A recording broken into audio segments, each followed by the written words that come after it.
അന്തിക്കാട് ശ്രീ തട്ടാടി സുബ്രഹ്മണ്യ ക്ഷേത്രത്തിൽ കർക്കിടക മാസത്തെ ഷഷ്ഠി ആചരിച്ചു.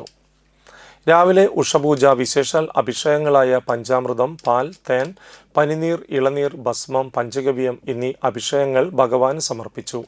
തുടർന്ന് അമ്മമാരുടെ ഭജന ഉണ്ടായിരുന്നു. മോഹനൻ ശാന്തി ചടങ്ങുകൾക്ക് മുഖ്യ കാർമ്മികത്വം വഹിച്ചു.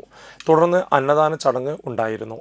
ക്ഷേത്ര ഭാരവാഹികളായ secretary Sasi Paloli, vice president Preethimon Palath, Bhoonan Thandasseri, Anil Makkoth, Satheesan Makkoth, Manikandan Karuvath, Sumesh Karamakkal, Balan Vallukattil, മാതൃസംഘം പ്രസിഡന്റ് വസന്ത ഭൂനൻ, മറ്റു മാതൃസംഘം ഭാരവാഹികൾ എന്നിവർ നേതൃത്വം നൽകി.